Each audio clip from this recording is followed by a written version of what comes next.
So welcome back, everyone. I'm very pleased to spend the day with you again. So I'm Sebastian, your moderator.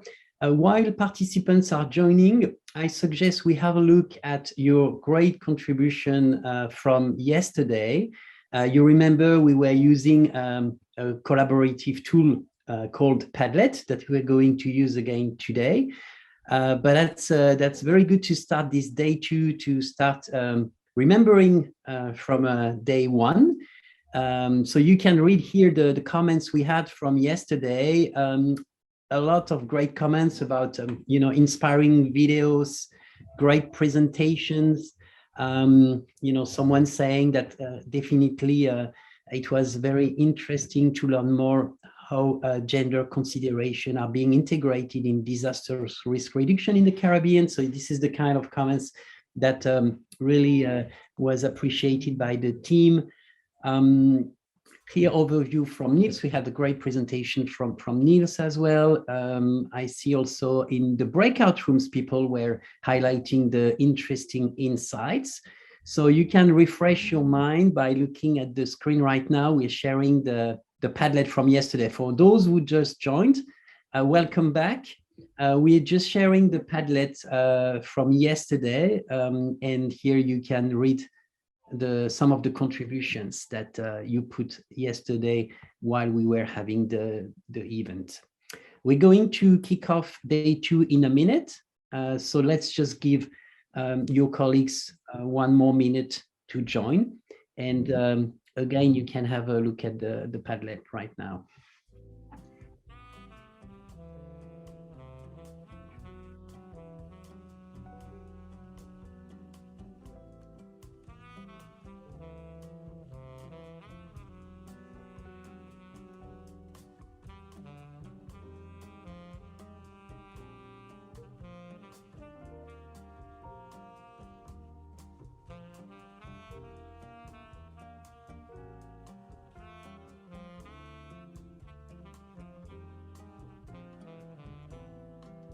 So welcome back, everyone.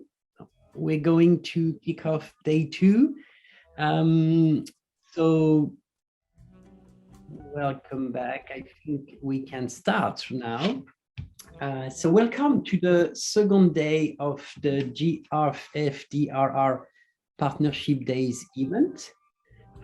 So good morning if you are in America, good afternoon or good evening if you are in Europe or Asia. So what we're going to do in this second day, we're going to look deeper into the partnerships GFDRR has made to bolster disaster risk resilience around the world.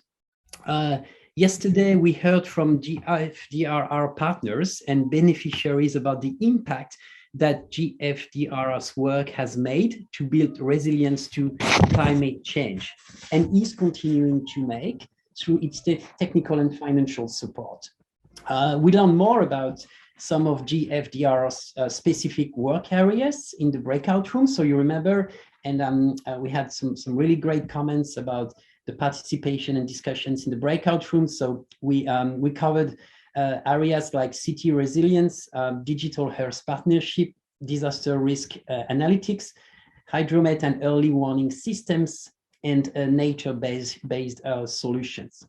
So today, we're going to continue the journey, and we'll hear more from partners and beneficiaries about GFDRR's role in advancing the disaster risk resilience agenda through the cross-cutting priorities of inclusive disaster risk management, gender equality, and the nexus between disaster risk management and fragility, conflict, and violence situations.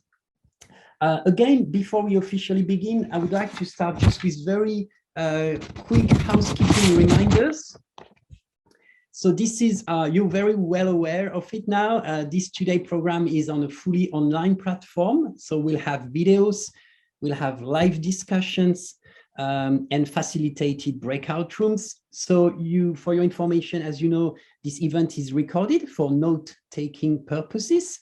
and you are encouraged to put your webcam on, just also to facilitate the interaction.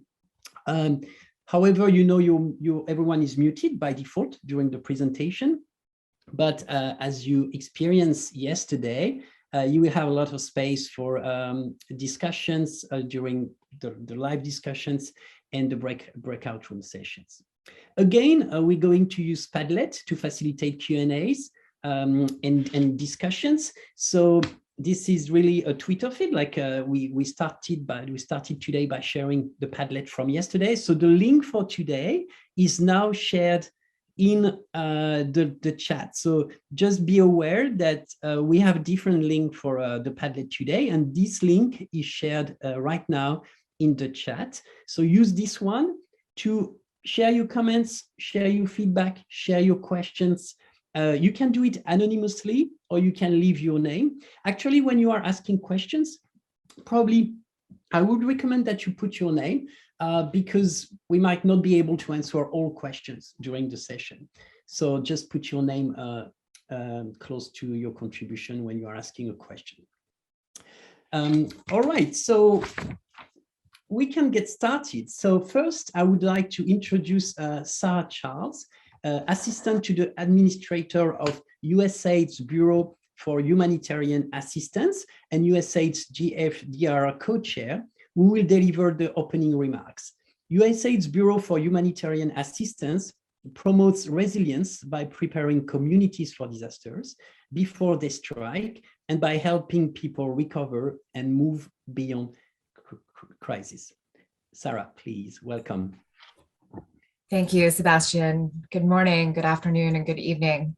As the GFDRR co-chair, I'm glad to join you on the second day of the partnership event toward an inspiring and even greater focus on disaster risk reduction, especially in fragile and conflict-affected settings, with more inclusive and collaborative solutions.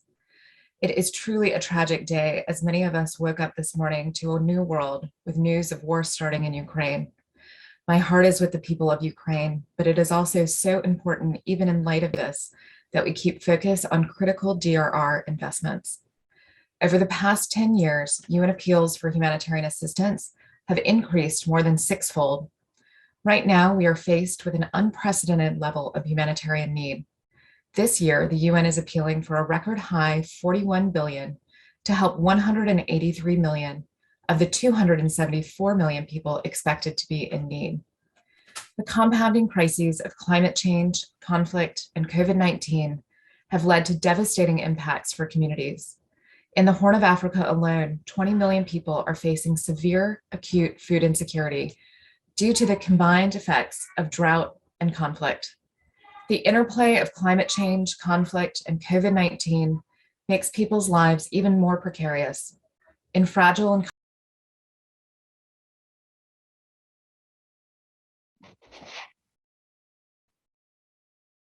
Sorry, I think, Sarah, you've been muted, so you need probably to unmute yourself. Yes, you're unmuted. Sorry about that. Can you hear me now? Sorry. Okay. Yes, we can hear you. Sorry about that. Go ahead. Sorry. I think I was muted at the interplay of climate change, conflict, and COVID-19 makes people's lives even more precarious. In fragile and conflict-affected settings, people's vulnerabilities to disasters are compounded. Conflicts increase disaster risks.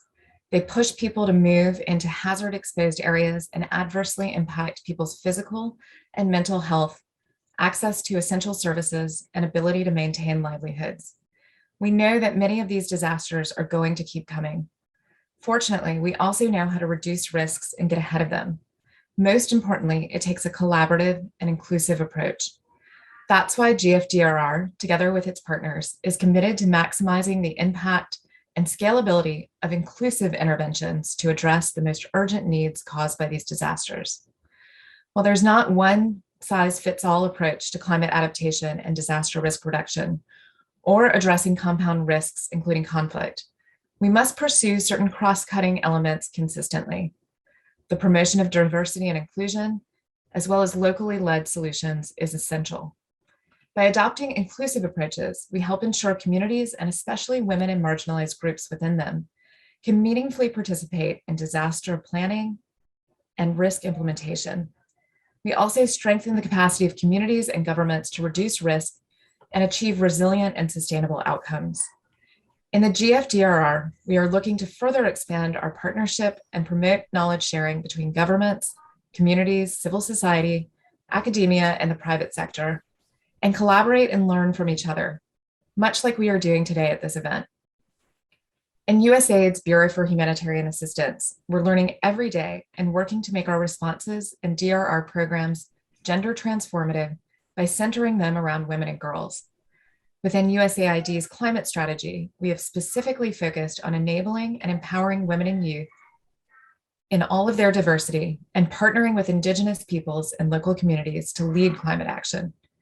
And through our support for the Creating Hope in Conflict, a humanitarian grand challenge, which promotes innovation and aims to support the hardest to reach people in conflict zones, we've brought new actors, partners, and funders into our humanitarian assistance work. These are just some of the efforts we're pursuing at USAID to advance inclusive humanitarian assistance and DRR in areas impacted by climate and conflict. Today, we look forward to hearing from GFDRR partners on how they're working to advance DRR in more inclusive ways with intentionality. We also hear GFDRR's partners' efforts to advance solutions in the nexus of disaster, risk management, fragility, conflict, and violence. I hope this event serves as a springboard for even closer collaboration to make disaster risk reduction more inclusive, including in some of the hardest to work areas. Thank you again for your active participation in the events and enjoy the discussion. Thank you very much, Sarah, for your inspiring opening remarks. So really, thank you very much. Now I'm pleased to introduce Axel von Tronsenburg, the World Bank's Managing Director of Operations. In his role, Axel ensures the bank's delivery model meets the needs of its partner countries and mobilizes financing to assist low and middle income countries. Welcome to all, and thank you for participating in GFDRR Partnership Days.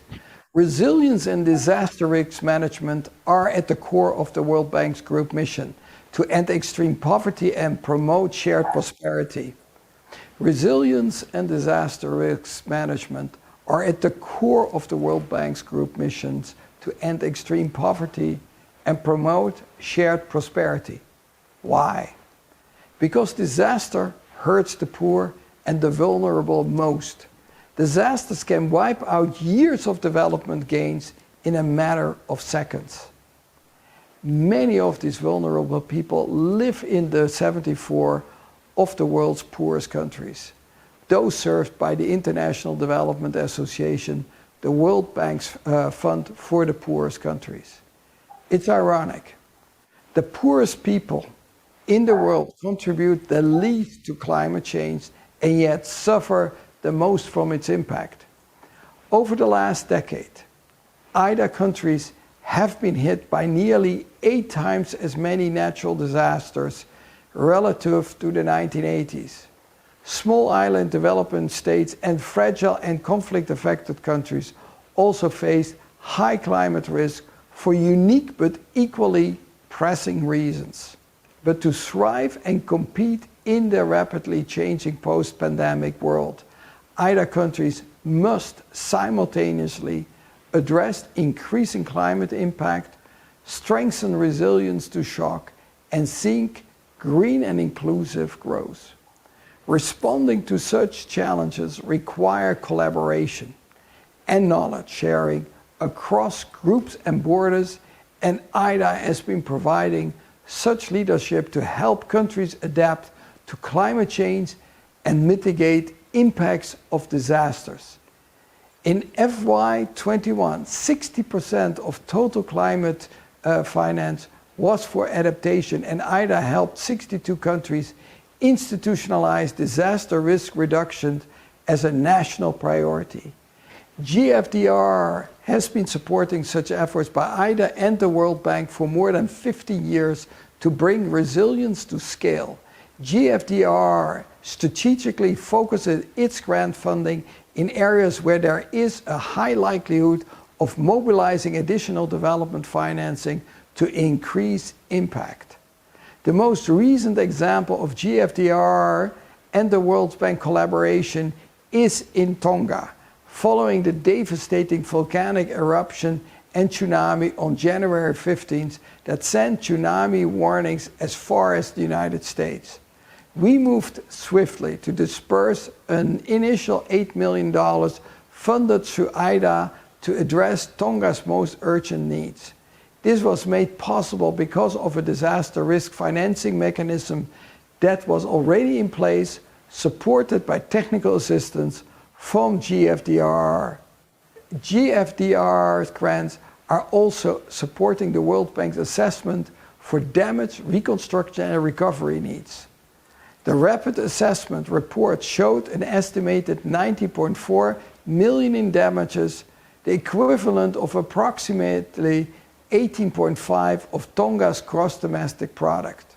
Emergency preparedness and response systems are the first line of defense against natural hazards, climate change, pandemic, etc. And GFDRR helps lay the groundwork for these as well. For example, our ongoing resilience building program in Tonga, also supported by GFDRR, built emergency operating centers that were immediately activated in response to the eruption. Working together with partners like you, we strive to empower and equip everyone, and especially those who are vulnerable, to prepare for and respond with more confidence to the impacts of natural disasters and climate change. Thank you, and I hope you have an engaging discussion on this topic today. Thank you very much, Axel. And you really articulated very clearly how poor people are the most affected by the climate crisis, despite contributing the least to it. We'll now learn more about the importance of reducing disaster risk exacerbated by climate change from Kentaro Ogata, Deputy Vice Minister for International Affairs from Japan's Ministry of Finance. Kentaro, welcome. Thank you very much. Good morning, good afternoon, and good evening, everybody. I'm Kentaro Ogata, Deputy Vice Minister of Finance for International Affairs, and I'm also Japan's IDA Deputy. As you know, my country, Japan, is prone to frequent natural disasters like earthquakes and tsunamis. As such, Japan has a long-standing partnership with the World Bank Group to promote the importance of the disaster risk management and to share our experience with the international community. In 2006, Japan played a leading role in establishing GFDRR with the strong belief that enhancing resilience and strengthening preparedness for natural disasters are critically important for all nations, irrespective of their income levels. In 2014, Japan's partnership with the World Bank Group on disaster risk management witnessed a major step forward when the Tokyo Disaster Risk Management Hub was established within the bank's Tokyo office. Since then, Japan has supported Japan World Bank program for mainstreaming DRM in developing countries, with the cumulative contribution totaling about $200 million. Thanks to Vice President Yogen and Global Director Samet, and the former Global Director in charge of this program, Barnes, under their strong leadership, Tokyo Hub has become a center of excellence, helping mainstream DRM perspective in all IBRD IDA-financed projects, while sharing Japan's experience and knowledge with the international community. Recently, noting that most low-income countries severely hit by the COVID-19 pandemic are also vulnerable to natural disasters, Japan initiated the discussion to advance the IDA 20, the 20th replenishment of the IDA, by 1 year, and Japan hosted its final meeting in December last year. Under the historic $93 billion package reached at that final meeting, we have decided to elevate crisis preparedness to one of the 4 cross-cutting themes. And with the climate change agenda, we have tasked the bank to step up finance for adaptation. All these efforts are well informed by the work of GFDRR and the Tokyo DRM Hub. And more recently, the tragic event in Tonga was a sobering reminder that we all need to do more to prevent, prepare for, and to respond to natural disasters. In this regard, Japan commends IDA for its quick disbursement of $8 million just 5 days after the volcanic eruption, thanks to IDA's innovative financing mechanism, GFDDO, as Axel just mentioned. We also take good note that GFDRR has supported the production of disaster assessment report, showing that damages from the volcanic eruption and the tsunami amount to $90 million US, which is 18.5% of Tonga's GDP. We, Japan, ourselves made emergency grant aid of approximately 2.44 million US dollars. These supports will surely help the country and the Tongans quickly recover from the crisis. Of course, we may not be able to prevent natural disasters, but we certainly can invest to better prevent, prepare for, and respond to damages from natural disasters. Considering the effect of climate change, unfortunately, we are likely to witness more frequent and severe disasters going forward. The role of GFDRR and the Tokyo DRM Hub will become all the more important. Japan stands ready to continue working closely with World Bank Group and DRM matters. I'm sure that today's discussions will be productive and instrumental for further mainstreaming this important disaster risk management in development agenda. Thank you very much. Thank you very much, Kentaro. Thank you very much. Well appreciated. For your insightful comments, and you mentioned Tonga, which is one of the most disaster risk-prone countries in the world. So we have a great video now, and to learn more about GFDRR's work in this country, in Tonga, from Tonga's Minister of Finance, Tatafu Moeaki.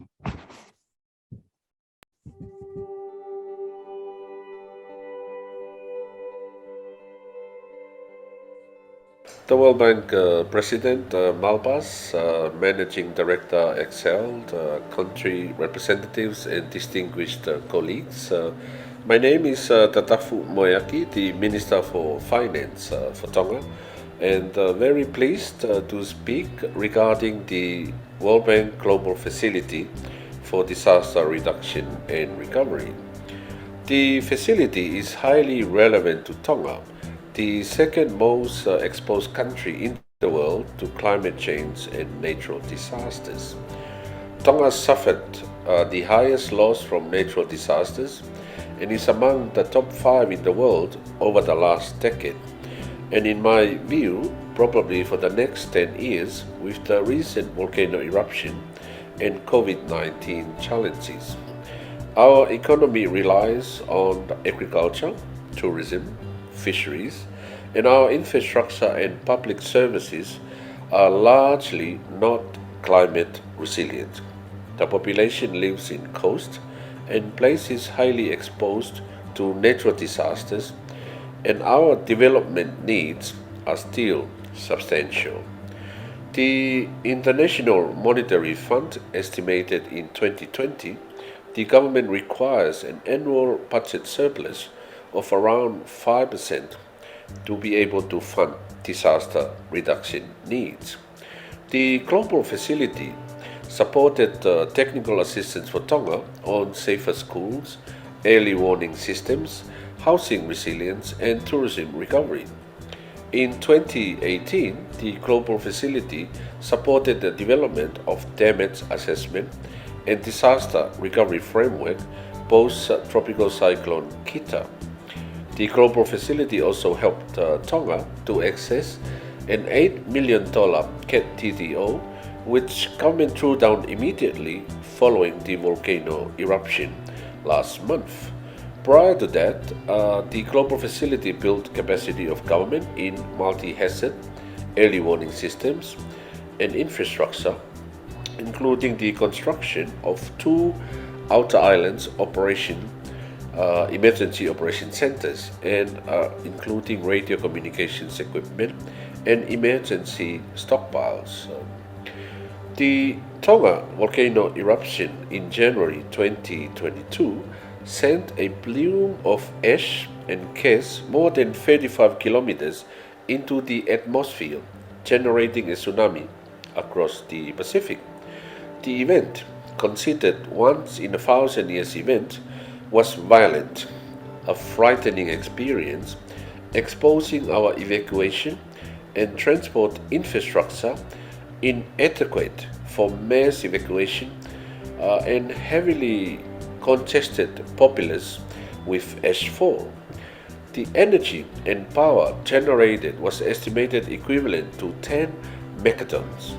This is the equivalent of 500 times more powerful than a nuclear bomb. The tsunami caused produced waves of up to 15 meters in Tonga, claiming 4 lives.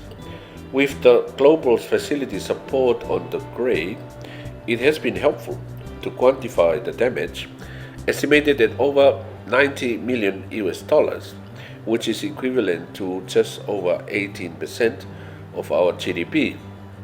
While it is an estimate only, this includes the cost of damages to residential buildings, non-residential buildings including businesses, public infrastructure, and agriculture.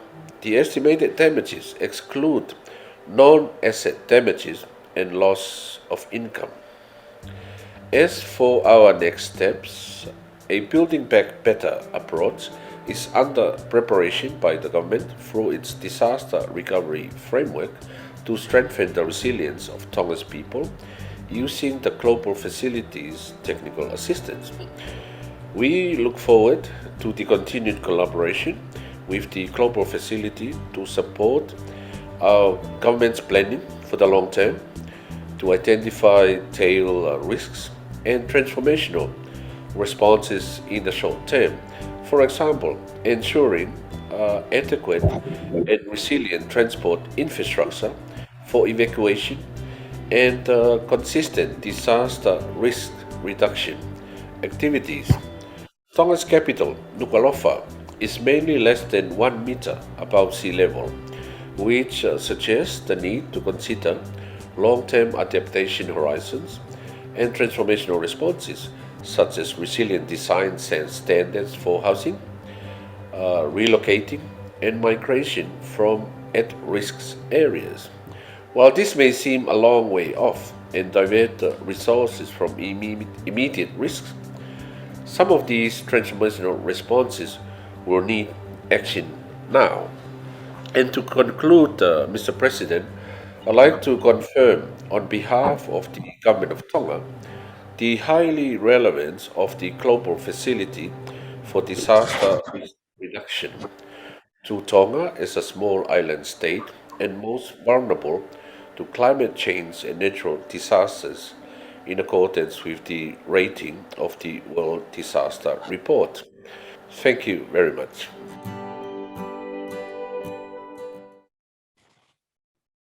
Thanks a lot to Tatafu Moeaki for sharing about GFDRR's work in Tonga. As I'm sure you've noticed, GFDRR and the World Bank keep emphasizing that disasters don't affect everyone equally. To talk more about the need for an inclusive approach to disaster risk management and reduction, we now turn to Louise Cord, Global Director of Social Sustainability and Inclusion. Louise has published extensively on rural poverty, poor growth, and inclusive growth challenges and strategies in Latin America and the Caribbean. Welcome, Louise. Welcome with us. Welcome. Thank you very much. It's a pleasure for me to be here today and at this conference on inclusive disaster risk management and gender equality, topics that are very close to my heart. Let me just start by saying a few words that we are all probably quite familiar with, why inclusive disaster risk management matters, and then to say a little bit what the bank is doing. I'm sure the audience has heard the saying that there's no such thing as a natural disaster.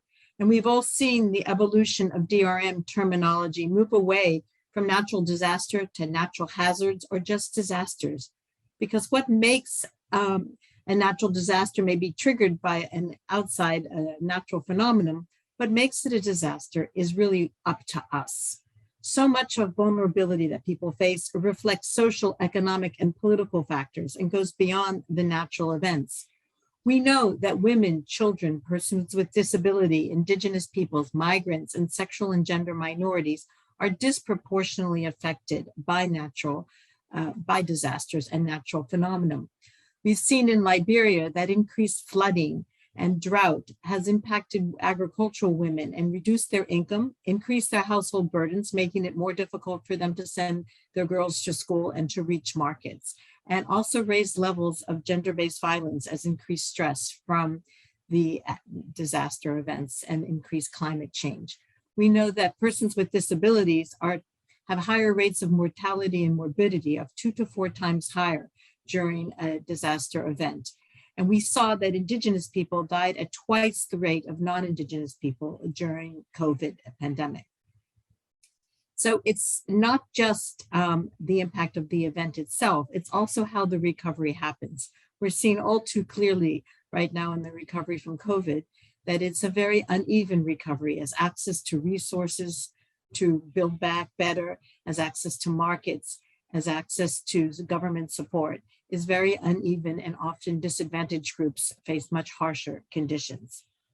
So good development is important, and good disaster release preparation is absolutely essential. We know that disasters are going to push at least 26 million people into poverty each year for the next decade, but good policy can reduce those numbers by half. So what does that look like? What are we talking about? I think the basic principle that I'd like to stress in my presentation just now is the importance of local action and building on local knowledge and local capability. We've seen also, at the same time as they were terribly impacted by COVID, we've also seen how Indigenous communities have been effective in responding,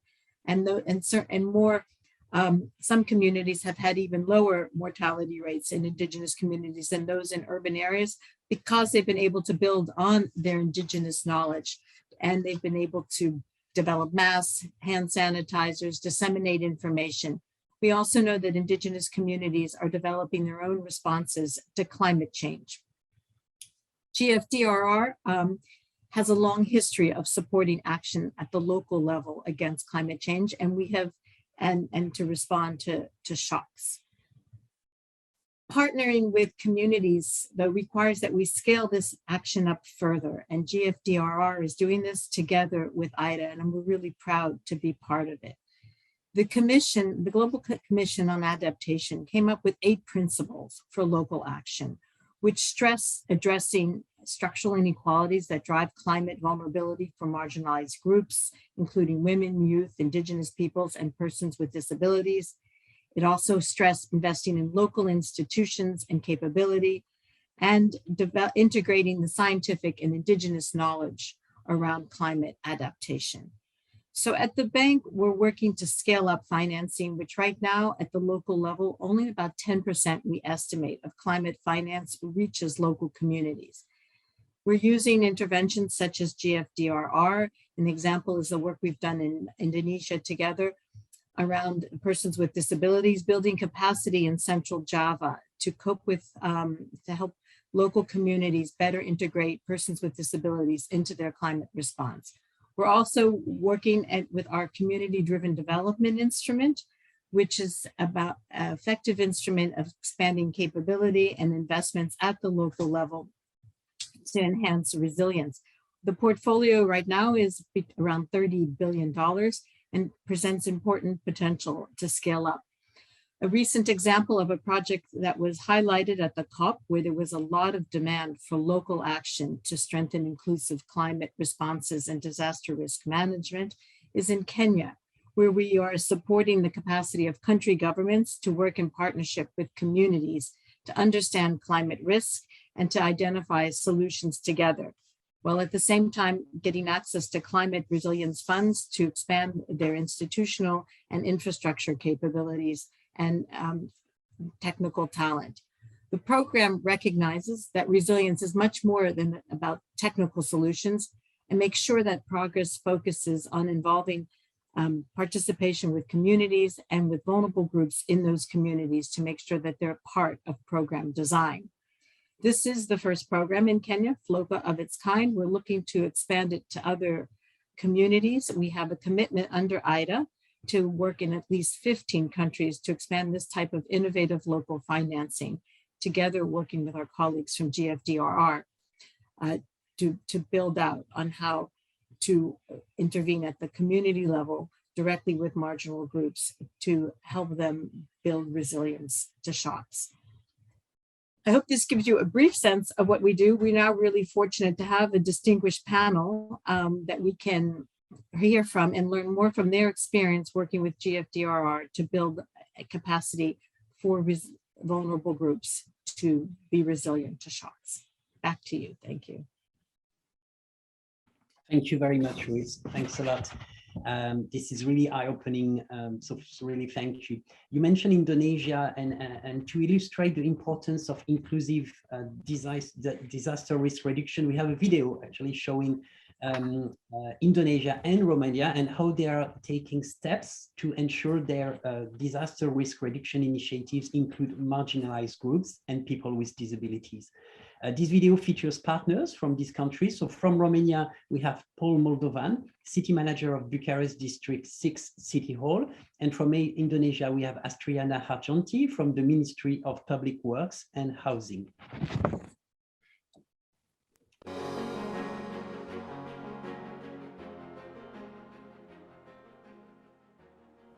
Hello everyone.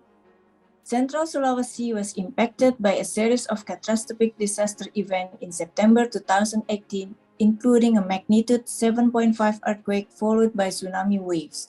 The government of Indonesia, through the Ministry of Public Works and Housing, is leading recovery effort to build back better, including through the Bank Finance National Slum Upgrading Project and the Central Sulawesi Rehabilitation and Reconstruction Project, taking a more inclusive and resilient approach.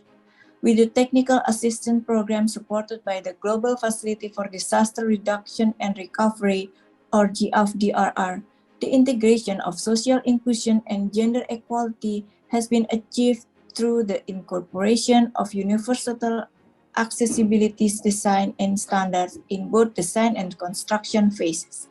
In addition, support from GFDRR has helped to establish good practices to prevent and manage gender-based violence. Studies found that the most severely impacted people were women, children, people with disabilities, and the elderly. Consequently, such structural inequality causes a major challenge for disaster-affected people to survive and move on from the disaster. GFDRR support has helped to build capacity and universal access design to ensure the project's outputs have equal use of space and ease of access without obstacles, thus ensuring safety and security for all. So far, we have delivered for public facilities with universal access such as ramps, and 7 pilot schools with inclusive design. For permanent housing, we have put elderly and the disabled as key criteria in the selection of housing units so their housing design are fully accessible. The Ministry of Public Works and Housing and the World Bank acknowledges the importance of gender inclusion. We recognize another challenge experienced by women is limited access to information on facilities and services available, and the acts of gender-based violence that often occurs in the around and the temporary housing. We integrate gender equality principles into rehabilitation and reconstruction effort. The stakeholder workshop conducted in 2019 highlighted the need for enhancement to the permanent housing design. We decided to include additional measures, including an internal wall to provide more privacy in the permanent housing design. We have learned 6 key good practices on GBV mitigation are: establish GBV focal point, build collaboration, develop GBV mitigation and incident management mechanism, conduct series of training and workshop, create code of conduct, and also ensure the bidding process for civil work contract accommodate GBV mitigation. To conclude, GFDRR Finance Technical Assistance Initiative have improved our institutional and technical capacity in promoting inclusion and equality. Collaboration among stakeholders, including between central and subnational, and with local women's representative groups and GBV service provider during the project lifecycle is key in delivering universal access design and taking GBV mitigation action. Social issues are core issues. Our ministry championing GBV risk mitigation through this project as top priority. Everyone is responsible, from government official to project consultant and contractor, as well as community themselves to participate in stakeholder engagement and report incident. Thank you very much. Sampai jumpa di Indonesia.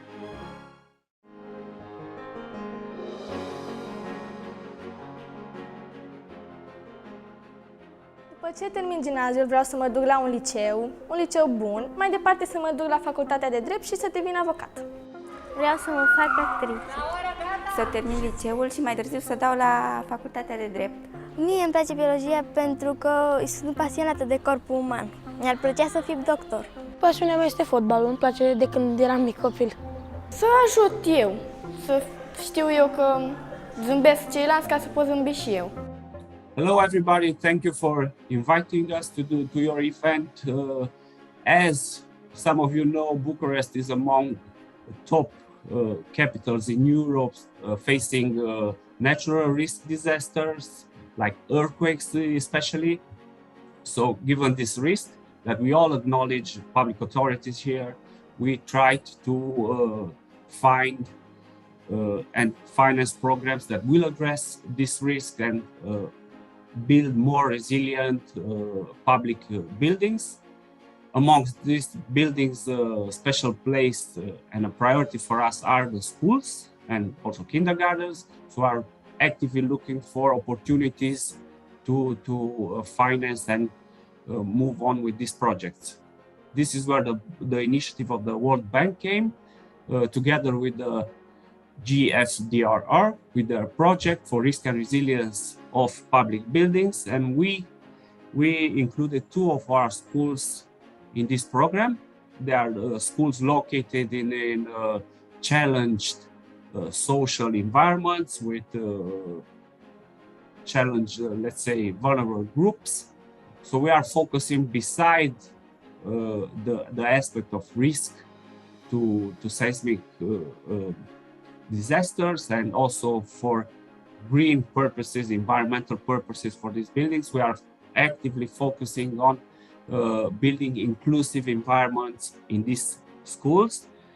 This is why we aim to create equal and inclusive learning spaces for children of all groups, including students with disabilities and special needs, Roma students, students coming from low-income households, boys and girls, also the teachers and other members of the community with disabilities.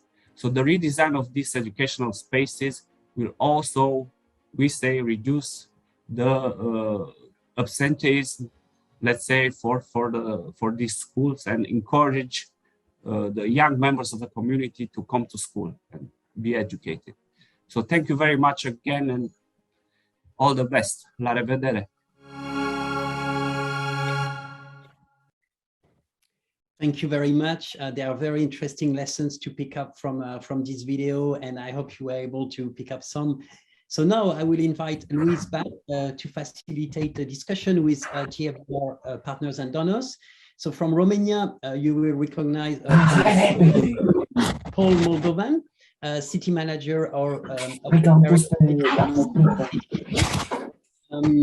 you've seen in the video, and also Juliana Leka, Executive Director, External Funds Department, also from Paris District 6 City Hall. From Indonesia, you will recognize from the video as well, we have Astriana Argenti. Welcome, Astriana, from the Ministry of Public Works and Housing. And from the Swedish International Development Cooperation Agency, we are joined by Olivia Forsberg, Program Manager for Disaster Risk Reduction and Resilience. So welcome, Louise, welcome back, and welcome Paul, Juliana, Astriana, and Olivia. Well, thank you very much, Sebastian, and what magnificent and moving videos. Thank you for sharing those experiences with us. It really shows the commitment your governments have to advancing inclusive resilience programs. And I'd like to ask my first question, and I'll ask the same one to Astriana and Juliana, starting with Astriana. Maybe you can tell me, with all the impressive work that you've done, what are the top 2 lessons learned about how to make your efforts to enhance disaster risk resilience inclusive?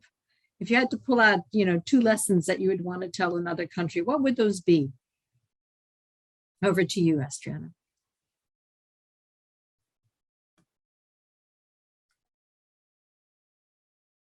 Okay, thank you very much for your question. Hi, everybody. My name is Astriana. Allow me to answer your first question. I want to tell you about the recovery process in the post-disaster situation.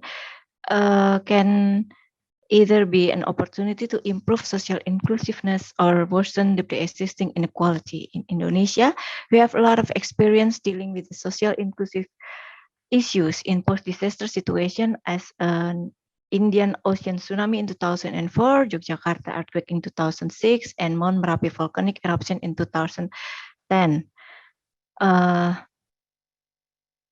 The Ministry of Public Works and Housing and the World Bank acknowledge the importance of such social inclusion, and that has been a core commitment.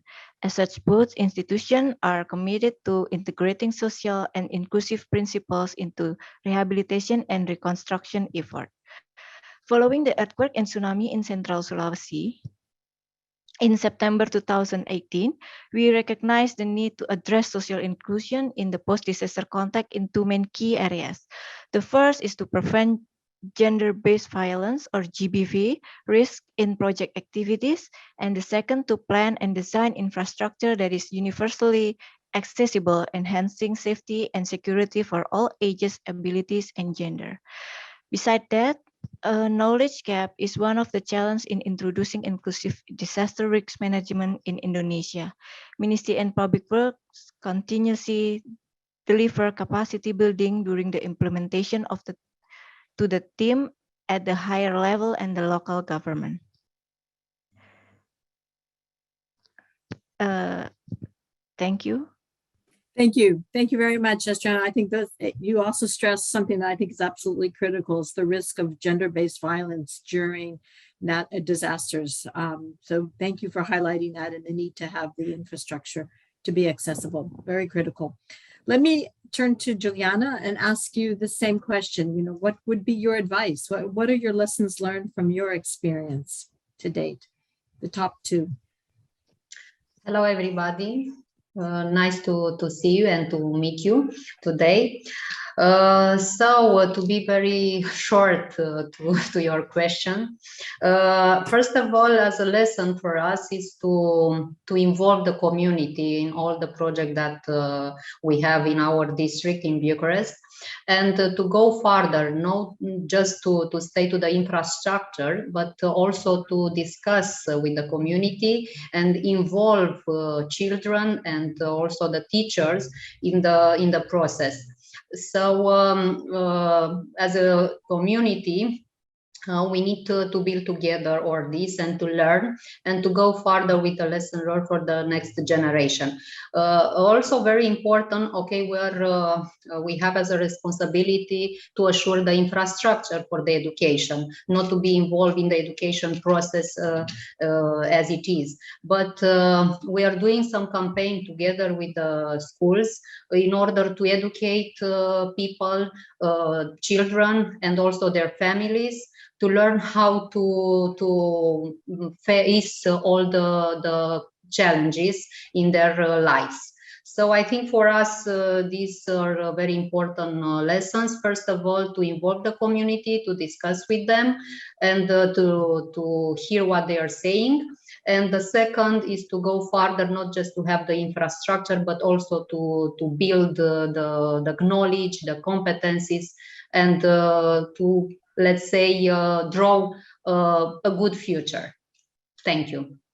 Juliana, thank you very much for that. And it's music to my ears since I work on social inclusion and sustainability. But I'm going to push you even further because I think that's a key point, involving the community and building their capacity and their knowledge.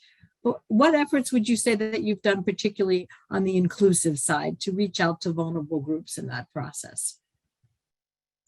Now we are at the beginning with these two schools, so we are just on the list of the Ministry of Education and the World Bank to start the works as soon as possible.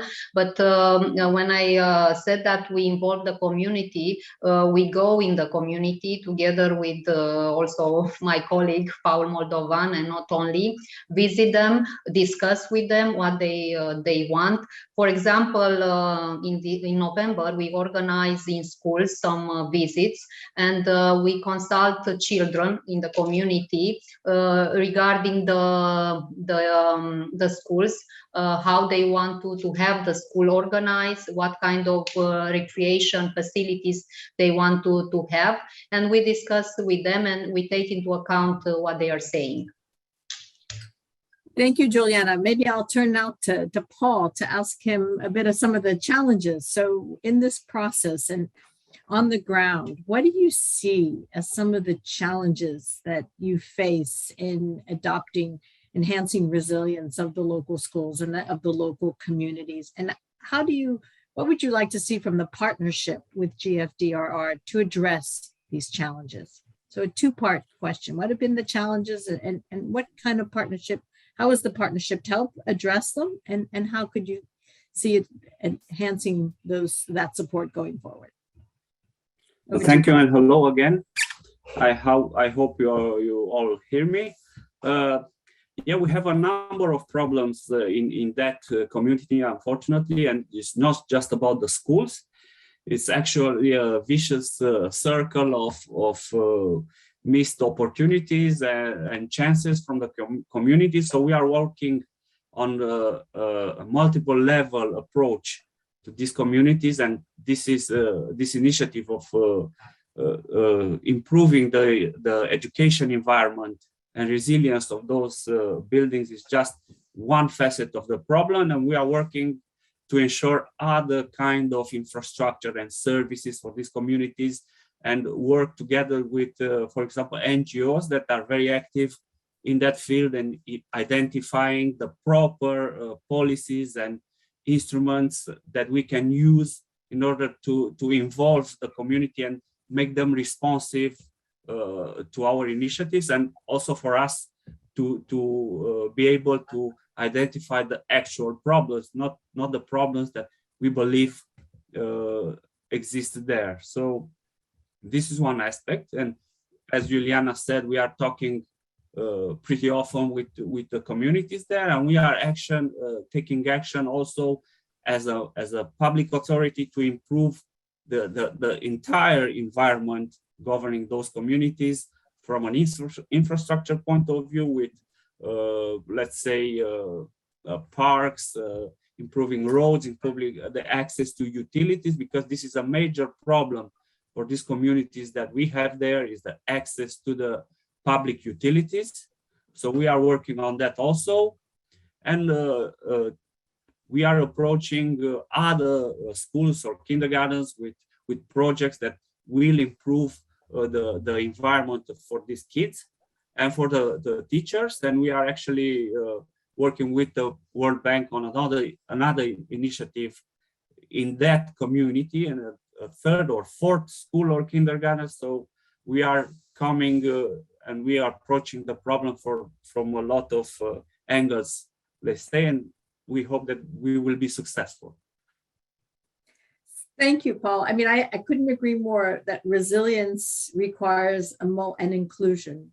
Both require multifaceted approaches. It's not just one thing. It's not just providing the electricity or providing support for after the disaster. It requires enhancing access to services, knowledge and information, and community capacity. So it's actually very challenging integrating all those dimensions at once. How have you done that? I mean, do you have a plan? How do you coordinate and focus across so many interventions on disasters and resilience? Has that been a challenge, or are these discrete interventions? Is there a framework? How does that work? Well, we have designed let's say a strategic document that we are using in order to focus our interventions, and we are using this document together with the different, let's say, services of the Mary in order to approach the problems from all angles, and keeping focus on the inclusiveness aspect. So this is our strategic approach, and it's true. It's not very easy to do this. No, it's not. And I also noticed you mentioned you collaborate with civil society, which I think is absolutely essential to bring in all the partners as well. And the civil NGOs can be quite effective partners, but that just adds another layer of complexity. So congratulations on both of you on this innovative experiences in Indonesia and Romania. Let me turn to Olivia and hear a little bit about the experience of CETA. You've been at the forefront of promoting inclusive DRM, and particularly around gender equality. Can you tell us a bit from your perspective why this work is so important and how we can elevate it in the future going forward, particularly the focus on inclusion in DRM? Thank you very much, and thank you for the very interesting presentation and these learning days of partnerships. Well, yes, you're right. First of all, well, for CETA, achieving gender equality within all sectors is indeed a top priority, and we're guided through our feminist foreign policy that gives us a robust framework which we can operate in. And well, I mean, the sector of disaster risk management has over a long period of time been dominated by men, both in terms of making risk assessment, planning, decision-making, and the outcomes have had major impacts on women, children, people with disabilities, and minority groups, as they have not been included in risk assessments or have had their needs addressed. But at the same time, women and girls make up half of the population in the world, but yet they're still far from exercising their rights and having equal access to resources, opportunities, and decision-making, which impacts their health, education, and when it comes to disaster, it is really a question of survival. And just like Louise mentioned just a few minutes ago, we know that the poor, marginalized, and vulnerable population groups are suffering disproportionately from disasters as they live in areas with higher risk and they have less resources and are often excluded in decision making. So therefore, disaster risk also differs between elderly and children, just as Paul and Juliana and Astriana mentioned here with working with children. It's really important that they not only gain information, but also understand, interpret, know how to take action, as their needs and understanding also differs, and we need to adapt to that. And it can only be done if vulnerable groups are meaningfully included in all of these steps. Being listened to and being able to increase their capacity is crucial, because we know that disasters do not discriminate, and neither should we. And secondly, the question on how can we elevate this topic on further on the resilience agenda? Well, it all, from our side, also comes down to accountability. If decision makers, technical advisors, managers, people in communities, and at government level are creating a culture of meaningful inclusion, and not just tick the box of a document because they're asked to do so, because they look good in the statistics, but actually really held accountable to the decisions and who is included, then there can be real change. We have come a long way of working with inclusion and gender mainstreaming, and there has to be a continuous systematic approach to this. And when it comes to gender-specific steps, I think we need to work much more towards a gender transformative approach. While empowering women and girls, there also has to be addressing masculinity norms with disaster risk management. And this through sharing the good examples that we have and adapting current methodology in our projects. And as donors, we really need to keep this high up on the agenda with partners in our dialogues. We have to hold them accountable, and they have to hold us accountable as well, while also supporting both allocation of resources and ask ourselves constantly, what are the gaps? What are the barriers, and how can they be better addressed? We think that GFDRR have taken many steps in working with inclusive DRR, and CEDA continues to be a strong partner in order to save more lives and resources. But the important thing here is that leaving no one behind. Thank you. Thank you, Olivia. Thanks for stressing. A lot was in your message there on the importance of accountability, which I couldn't agree more. Citizen engagement around involving people and giving feedback to government and building feedback loops between the programs and the communities and government so that it goes, information flows both ways. And of course, the critical role you mentioned of changing norms, because this is, and it's interesting because disasters are challenges, but they also provide an opportunity to change norms, as we've seen, it's all, when people can change their perspectives. But I think it's helpful to have the information shared to set the stage and to create those opportunities for groups that tend to be maybe in the back seat to take a front seat during a disaster, such as women who take an enhanced role or Indigenous populations. So thank you for that. I think we have just a few more minutes, if I'm not mistaken, Sebastian, right? And I can ask one more quick question, which is, this is your chance. We have GFDRR, we have Olivia representing our donors. What would you like, what's your top priority going forward, looking ahead in the next year? What's the #1 priority for you working on this subject of inclusive disaster risk management? I'll start with you, Astriana. From Europe, and you can include in that if you want and ask to the donors. Okay, thank you very much. I do believe that the collaboration with the World Bank under the GFDRR remains effective for ensuring the capacity development for personnel and institutions for handling post-disaster resilience, including through the contingent emergency response component of the National Slum Upgrading Project and the Central Sulawesi Rehabilitation and Reconstruction Project.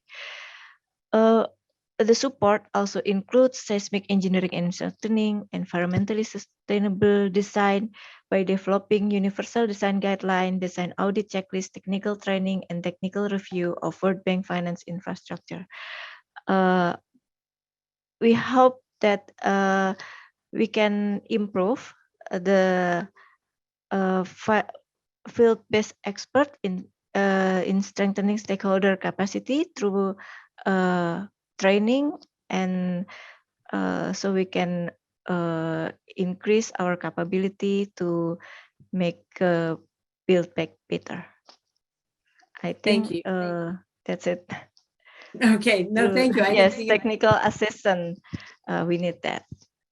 Okay, no, that's good. I think we have that Olivia's on the call representing our donors, and we're hearing and the increase of support also for stakeholder engagement and stakeholder support so that they are able to engage. Let me turn to Paul this time and ask him, from the perspective of where you are, what is your priority for the coming year to work on this topic of inclusive disaster risk management? And what's any message from your side to the donors?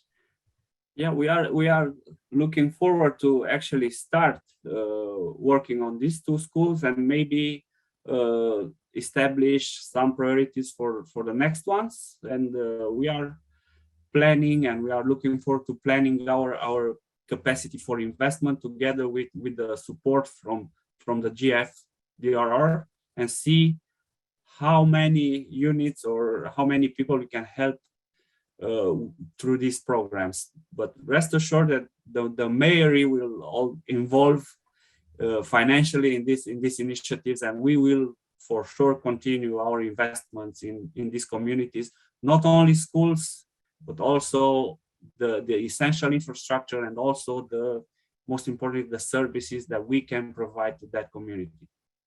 This is our plan. Thank you, Paul. It's really good to hear your commitment of putting in your own resources and that this is a priority in your own development plans and resource allocation. Thank you for these efforts. Juliana, over to you now, or back to you. Yes, I just want to add something, as Paul already said.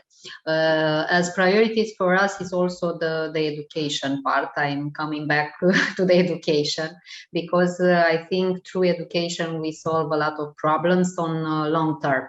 So an essential point is to share the information and to bring children and not only their parents in these communities to be involved, to know more, and to find solution together. And an important part is this to increase or to strengthen the relation with the schools, with the teachers, and to go through all the challenges together. So I think this is another priority for us. Thank you. Thank you. I could not agree more on the importance of education and involving all in that process, not just the students, but the teachers and the parents, and of course, the local government and central government. Thank you, Juliana. As Paul was saying, it takes many partners. It takes a village to move this, a whole society approach. Olivia, final words that you'd like to say. Yes, I think this is really super interesting, and as an old advocate and advisor for child-centered disaster risk reduction, working with safe schools, it's very interesting to hear your angle as well on strengthening children's part in disaster risk reduction. Connecting also back to what was spoken about in the latest COP about the importance of localization. This is really in line with it as well, so that's really good. And I think from our side, GFDRR is just one of the actors that we finance that is working with DRR. We also have finance to grassroots organizations and also, for instance, UNDR. So trying to see in a broader range of how can we build resilience by supporting many different actors, from the ones making policy to the ones working really with the grassroots level. Which will continue, and also ensuring that together with the partners that we have, also ensuring that they are more aligned and working together, and also seeing, as I mentioned before, where we see the different barriers and gaps on how can we also as the donors connect and improve the way of working together. There's no reason why we need to invent the wheel of how to make gender assessments, for instance, when we have, this is not a new subject, we have done this for many years. So there's also a role that we see also in financing many different partners, also working with, for instance, gender and disabilities and with indigenous groups, etc.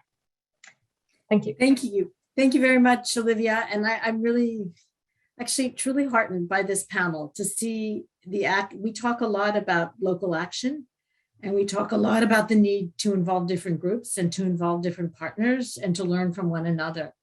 And it's really heartening to see that this is happening on the ground. It gives me hope that we'll be able to deliver more resilience and avoid natural disasters, because people and communities will be more prepared, and particularly those most vulnerable.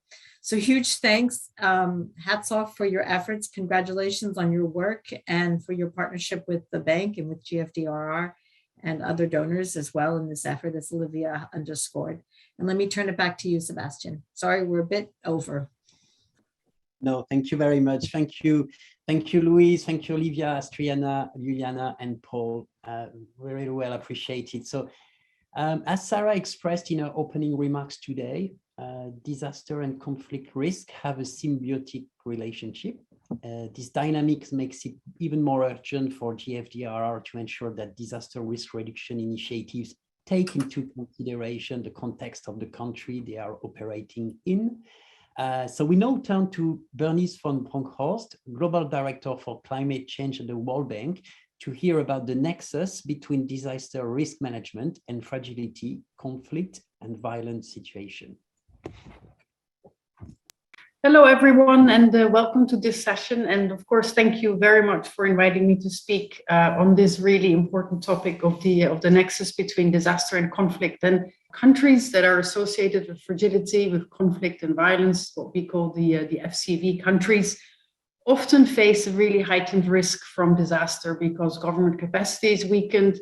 And on the other hand, disaster risk can, of course, exacerbate pre-existing tensions, increasing the risk of violence. So what we call, natural disasters, climate risk being an amplifier of underlying fragility, and thereby that nexus is really something that we need to look at.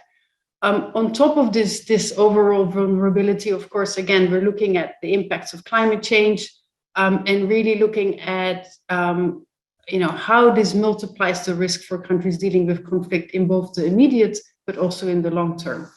The other thing, of course, which is really important for us at the World Bank Group, is that climate change disproportionately affects the poorest and the most vulnerable communities, especially those, of course, living in fragile and conflict-affected environments. And our own research, I think many of you have seen it, are familiar with the different reports that we've come out with over the last few years. But recent research has shown that over 216 million people are at risk of migration, of moves within their own countries in every region that we work in, from sub-Saharan Africa to South Asia, as a result of climate risk. So again, just that migration, involuntary migration due to climate risk, feeds into underlying fragility and conflict.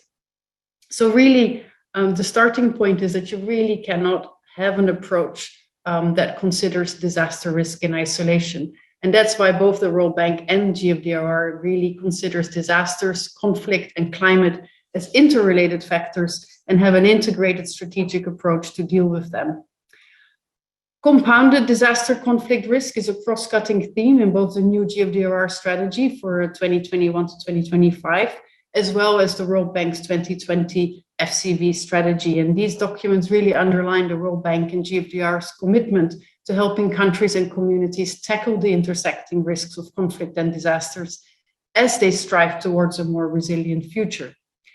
These strategies have also informed disaster risk management efforts on the ground, of course, including those supported by GFDRR. So, for example, a World Bank analysis funded through GFDRR in South Sudan found that in several communities, the increase in the severity of floods and droughts appears to have contributed to a corresponding rise in the numbers of community-level conflicts.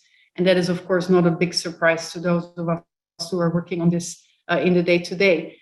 What we find, of course, even more so is that women, girls, and internally displaced populations were found to be most vulnerable to these compound risks.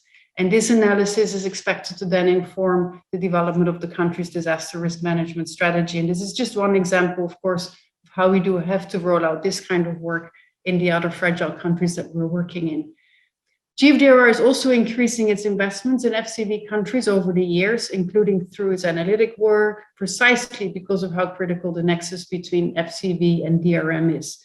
So from FY16 to FY21, GFDRR supported DRM activities in 38 countries categorized as fragile and conflict affected, and this contributed to mobilize approximately $1.8 billion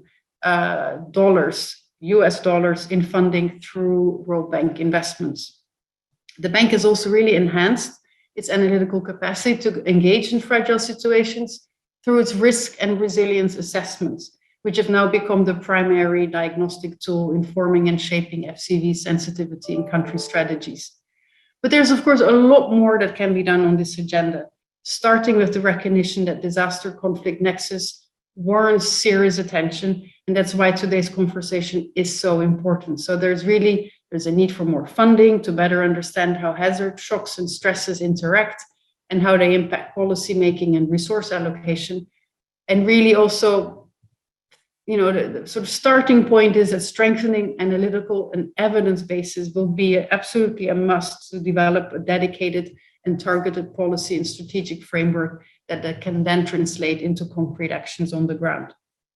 So despite these uncertain times, climate change, disasters, and conflict, unfortunately, remain among the few certainties that we know we will have to deal with, especially in the near future. And GFDR is reorienting its interventions to offer more specialized and customized solutions in FCV context, including for crisis preparedness. So this is a really important undertaking, and we're counting on your continued support to make this happen, and really looking forward to the discussion in this session that is to come. So thank you very much again for having me here today, and look forward to hearing the readout from the session. Thank you. Thank you very much, Bernice. Our next video is going to show how GFDRR is enhancing disaster risk reduction in these two places with a history of conflict, Timor-Leste and West Bank and Gaza. From Timor-Leste, we have Antonio Freitas, Director General of the Ministry of Finance, Directorate General of the External Resources Management and Mobilization.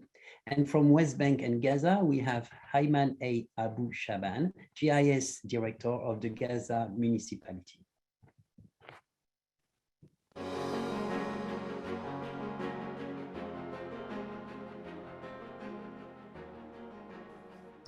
Good morning, good afternoon, and good evening. In April 2021, the tropical cyclone Seroja dropped 24 hours of the torrential rain on the Timor-Leste. The heavy precipitation combining with our natural topography lead to flash floods, landslides, and soil liquefations. The R44 facilitated in all 13 of Timor-Leste municipalities were impacted, with significant damage to agriculture, roads, bridges, and housing. In total, the disaster has affected almost 13,000 households, 19% of which were in the Dili municipality. The remote-based impact assessment supported by GFDRR after the tropical cyclone Seroja has helped to assess the overall economic damage caused by disaster.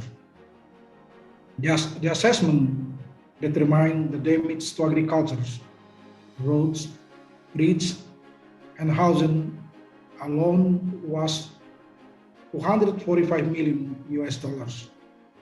But importantly, the cost of the resilience recovery and build back better could reach over the $420 million.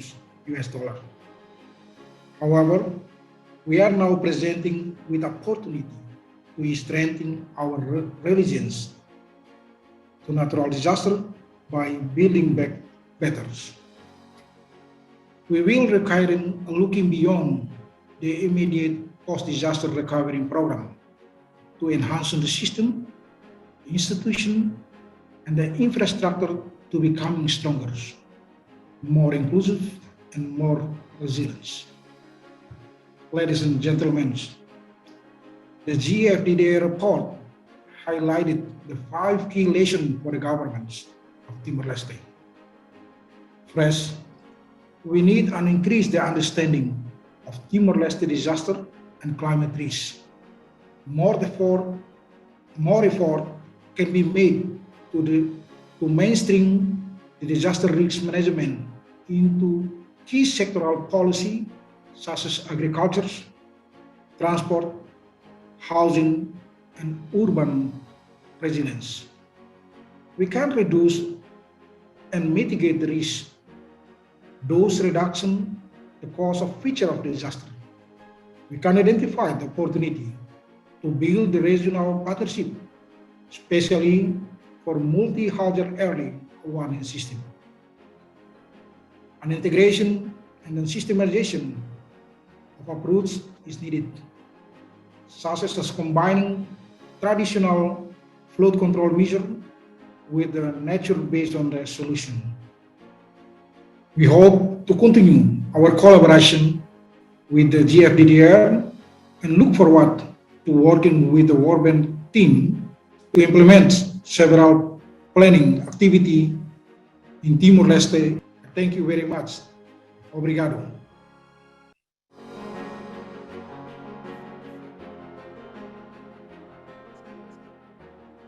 مرحبا، أنا أيمن أبو شعبان من بلدية غزة، واليوم بدي أتكلم معكم عن إدارة المخاطر والكوارث بمدينة غزة.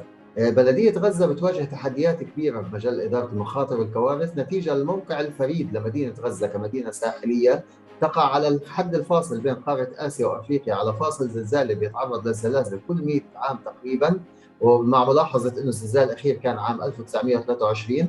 مدينة غزة كمان تقع على حد الفاصل بين صحراء النقب والمناطق الجنوبية الخضراء لبادية الشام اللي بتتعرض للارتفاع السنوي لدرجات الحرارة وظاهرة التصحر المستمر. مدينة غزة بتواجه زيادة في الضغوط والصدمات الناتجة عن التغيرات المناخية الطبيعية والصناعية اللي بتشمل الفيضانات بالمناطق الحضرية، تآكل رمال شاطئ البحر، زيادة قوة ووتيرة عواصف فصل الشتاء، وهذا كله بتسبب فيضان مياه البحر الصرف الصحي وتلوث مياه البحر، وفي بعض الأحيان انهيار جزئي للمباني والجدران البحرية والطرق. مدينة غزة بتواجه أيضا أزمة نقص المياه وتزويد الطاقة الكهربائية لمدة 8 ساعات يوميا. مدينة غزة تعتبر واحدة من أعلى مدن العالم بالكثافة السكانية والكثافة البنائية، وعندها مخطط هيكلي قديم بيرجع لسنة 1998 مع انتشار البنى العشوائي في المدينة وقلة توفر الفراغات الحضرية ذات الاستخدام المتعدد اللي يمكن استخدامها كمناطق آمنة أثناء الكوارث والأزمات. مدينة غزة بتعاني من منع دخول معدات التخطيط الحضري مثل أنظمة تحديد المواقع العالمية، أجهزة التوتال ستيشن، الرادار الأرضي، الصور الجوية اللي بتلزم لجمع وتحديد قواعد البيانات الحضرية. بالإضافة لهذا كله بتعاني المدينة من صعوبة حصول الفرق المحلية على فرص بناء القدرات وتبادل الخبرات نتيجة لصعوبة سفرهم للخارج وصعوبة دخول الآخرين لمدينة غزة. خلاصة هذا الكلام بتواجه مدينة غزة وقت صعب للغاية لمواجهة التحديات الحضرية المتزايدة وإدارة المخاطر والكوارث، وعدم القدرة على إعداد خطة لإدارة المخاطر وكيفية الاستجابة لكوارث الصدمات. أنشطة المشروع المنفذ من خلال المنحة بتتمثل بأربع أنشطة: جمع البيانات بالقطاعات الحضرية اللي مكننا من تحديد المناطق الخطرة بالمدينة، التقييم الحضري المكاني والقطاعي اللي مكننا من العمل بإعداد المخطط التطويري لمدينة غزة، تقييم إدارة المخاطر والكوارث وأعطانا القدرة على تطوير خطة إدارة المخاطر، التدريب عبر الإنترنت على إدارة المخاطر والكوارث، وهذا أعطانا مقدمة حول كيفية دمج تخطيط المرونة الحضرية في الخطط، تخطيط المرونة في الخطط الحضرية. بدعم من برنامج GFDRR تمكنا من عمل الأساس للمضي قدما لمعالجة كل من الصدمات الطبيعية والصناعية والضغوط المتواصلة بشكل أفضل، عشان نتمكن من خدمة سكان المدينة بشكل أفضل، من إبقائهم آمنين، من إبقاء محاولاتنا المستمرة لتحسين المعيشة في هذا السياق الصعب للمدينة. حاليا احنا بنشتغل على إعداد مخطط تطوير لمدينة غزة من خلال مشروع المدن المتكاملة والتنمية المحلية الممول من البنك الدولي بناء على ما تم جمعه من بيانات من خلال دعم برنامج GFDRR. وهذا المخطط التطوير رح يمكننا من بناء خطة جديدة لدعم صمود المدينة ومواجهة الأزمات والكوارث الصناعية. شكرا لكم. Thank you.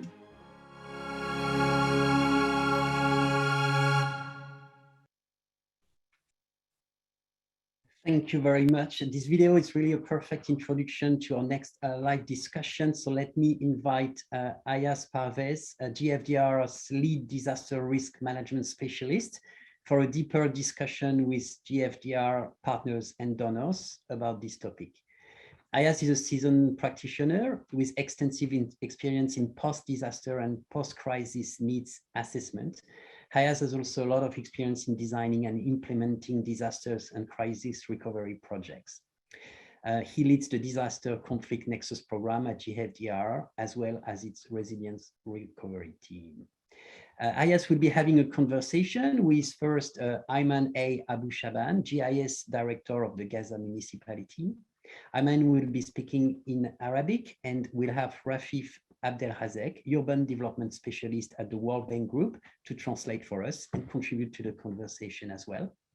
Ayaz will also be joined by Christian Amari from the German Federal Ministry for Economic Cooperation and Development. And lastly, Jolanta Crispin-Watson, Lead Disaster Risk Management Specialist, also from the World Bank Group, who will speak about Timor-Leste. Ayaz, please. Thank you very much, Sebastian. And I think greetings to everyone.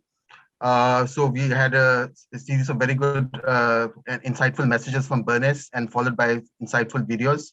So it looks like, there's a growing realization internationally of the confluence of disasters and conflict and how the nexus of disasters and conflicts continues to affect millions of people around the globe. I mean, this is a vicious cycle. Disasters and conflicts are mutually reinforcing with no clear starting and end points.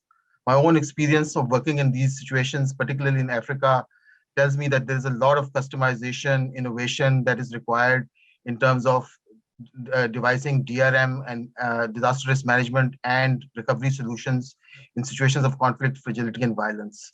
So today's discussion will focus a little bit on why is the disaster conflict nexus agenda critical towards effective disaster risk management?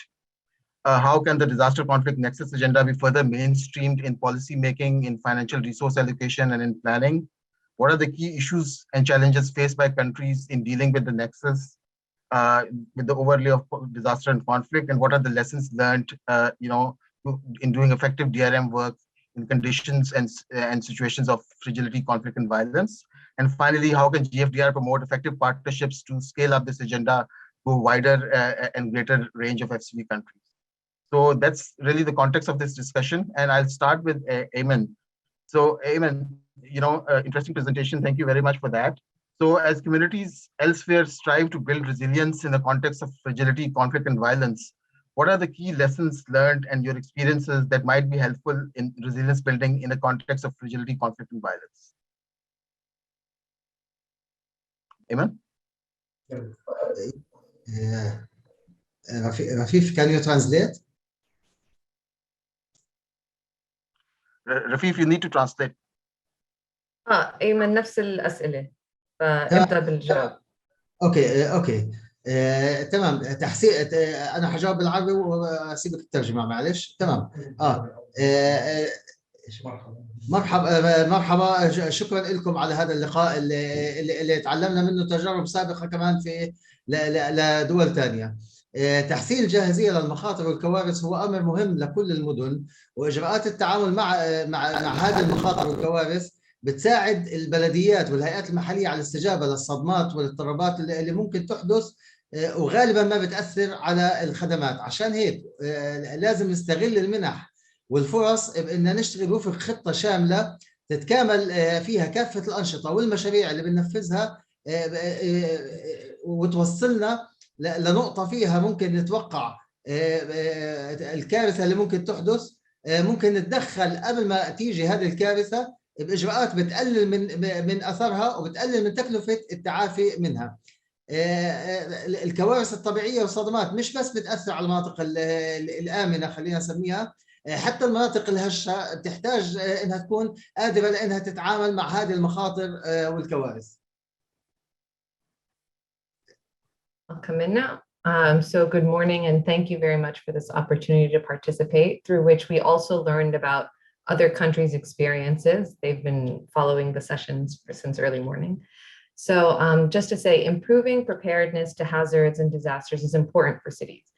Procedures to deal with these types of risks help local authorities respond to the shocks and disruptions that are likely to occur and often affect the provision of services. So therefore, it's important to best utilize grants and opportunities by working according to a comprehensive plan, so that all the activities and projects implemented through these grants are integrated and complementary. This will enable your communities to plan ahead and intervene before disasters occur with the measures that are needed to reduce their impacts, as well as reduce the cost of recovery from them afterwards. Natural disasters and shocks do not only impact safe or non-FCV countries, areas, they impact even the fragile areas as well. And so they need to be able to deal with these risks as well. Thank you. Thank you, Rafif. Maybe, you can add to the discussion here. And also, if you want to take back a question to Ayman, please feel free to do so. So could you also explain a little bit on what are the peculiarities of working in a fragile environment? You know, what specialized elements of disaster risk management have to be considered in such situations? If you want to have your reflections on that, as well as your experience of working as a partner with the GFDRR, what has been the key lessons learned from your side? Sure.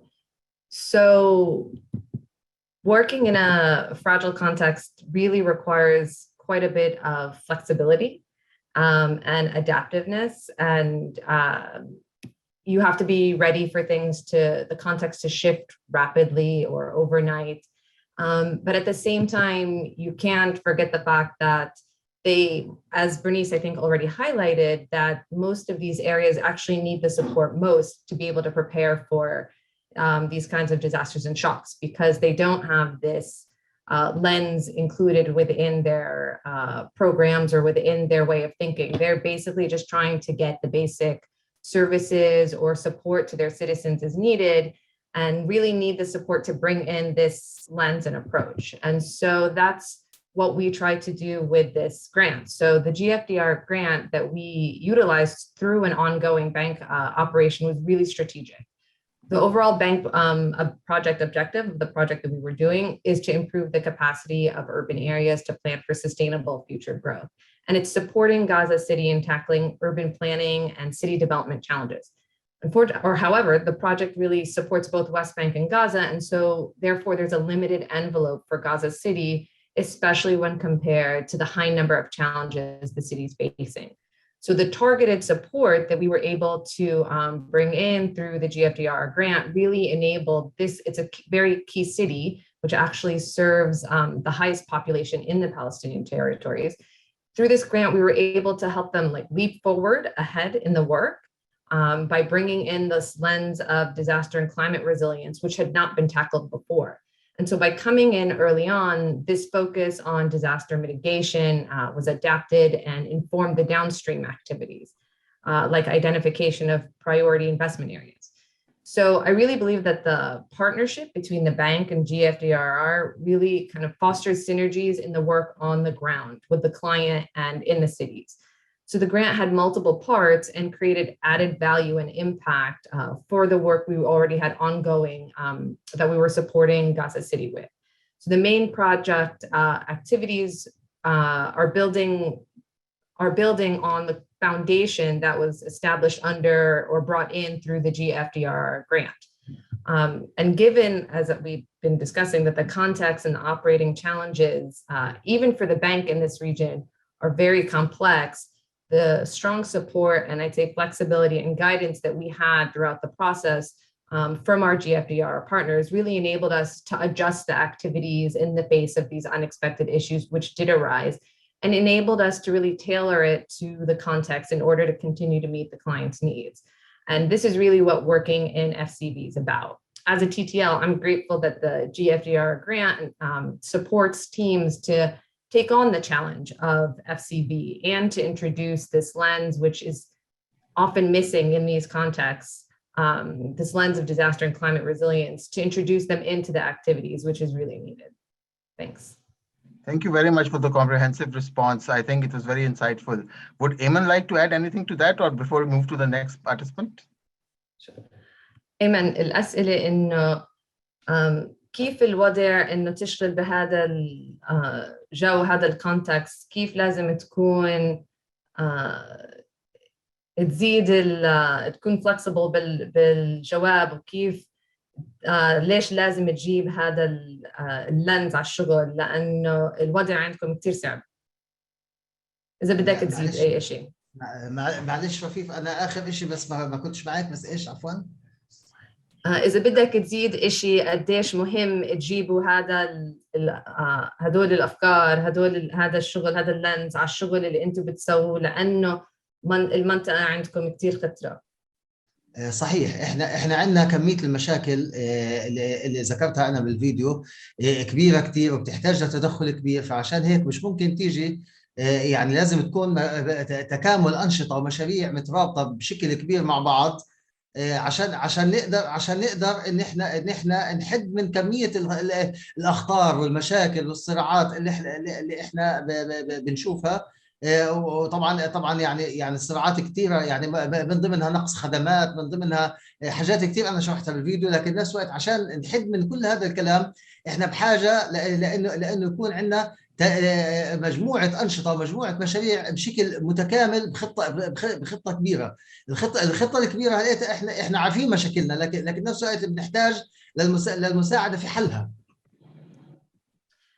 So he's saying that the challenges are very complicated and so many, and they actually know what their challenges are, but they need help addressing them. And so it's really important that you utilize different grants and support in an integrated manner. He said he's already highlighted them in the video, but it's important that you tackle all the different issues together in an integrated manner. So services is an issue, but you can't only just look at services. You have to be able to address services as well as DRM, as well as improved livability and greening. And so you need to be able to bring all of this work together in an integrated fashion to really tackle all the challenges as a whole. And it's often that, as I mentioned already, that they know what the challenges are, but they need support in understanding how to address them in this joint integrated approach. Well, thank you so much for that answer. I think I could not agree more on the need for integrated approaches across the disaster conflict nexus is absolutely critical. Let me then move to Christian. So Christian, as you know, we all know that Germany has been at the forefront of the FCV DRM agenda for years, sponsoring and exploring the nexus in a lot of detail. So can you please tell us why you think this agenda is important, particularly for the resilience building part, and what can be done more in this respect to elevate this agenda in the resilience building agenda? Thank you so much, Ayaz, for having us and also for putting this topic on the agenda and into the spotlight.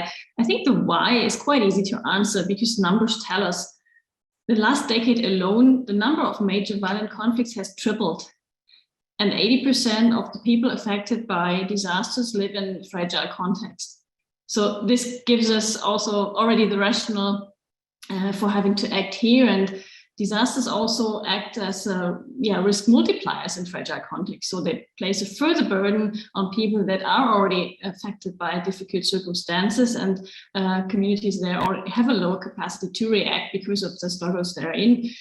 So disasters just put a further burden on those communities and the people. And the third point here is that engagement in disaster prevention in fragile states is still very low. If we have a look at the numbers there, from $100 spent on response in fragile states, only $1.3 were spent on prevention. And this is just not enough. And this is the rationale for the German government to put an emphasis on this topic here. And I think if we want to be successful with our DRR agenda, with achieving the goals of the Sendai framework, we need to be successful in fragile states. If we are not successful there, we won't be successful at all. So this is basically the rationale for us to put such a strong emphasis on that. And coming to the second part of your question, the how we should elevate this topic, I think it's several components. It was just already mentioned that the complexity is quite high. And one aspect is that I think we need to address systematically the causes of fragility and disasters, and to strengthen communities' resilience. And we need more integrative and conflict-sensitive approaches in our programming. And mainstreaming, I think, is a really important component here. Mainstreaming of these conflict-sensitive approaches to all our portfolios and programs. Integrated risk assessments is just one example to be used here. And I think the risk sensitivity is also a quality criterion for any program that's implemented. And another aspect that's extremely important to us is to strengthen partners' capacities. It was already mentioned there. So they need to be able to articulate their demands more efficiently. As was just said, they know what they need, and we need to help them and to listen to them and to provide what is needed. And so if we are acting demand-driven, we also need to support our partners to voice and to raise their demands here. And if capacities and structures are low or weak in certain parts, we need to factor that into our approaches and to find and according respond. And one aspect was mentioned already is the operational flexibility. Fragile contexts require a constant adjustment. We are sometimes bound by strong and big rules in our whole programming, and in fragile states sometimes some more flexibility required to be able to act and to react accordingly. And last but not least is the funding. Allocate funding. I mentioned the numbers before, and it's just not enough. And yes, operating in fragile contexts is more challenging and is thus also more expensive. So we need to factor that in our allocation schemes to be successful with DRR in fragile states. Thank you. Thank you so much, Christian. Time permitting, I'll come back to you with a follow-up question. So let's move to Jolanta. Jolanta, the same question to you. So what are the key lessons learned in doing disaster risk management in FCV settings? What are the lessons that are learned? What are the key challenges that are faced, and what issues need to be addressed in this respect? You could also probably give the example of Timor-Leste if you like, but and from experience in other countries also. So over to you. Thank you very much, Ayas, and thank you for pulling together this session. Very interesting and really adequate examples brought in and observation from other speakers. So let me just start by saying, and something that other speakers alluded to, that building climate and disaster resilience in FCV context is very complex, and this is due to the many additional factors that contribute to this vulnerability, overall vulnerability, including disaster and climate vulnerability, and hence to the higher level of risk overall. But the DRM, field of DRM and GFDRR has been substantively contributing to, particularly, I would say, in efforts in post-conflict situations by using methodologies, DRM developed by DRM practice and with GFDRR support tools and systems. And this include, for example, remote-based post-conflict assessments using similar approaches as in post-disaster situations. Also, approaches to recovery planning, recovery frameworks and processes, setting up a monitoring system for recovery efforts, or community-driven reconstruction, which is very adequate and used in post-conflict situation as well.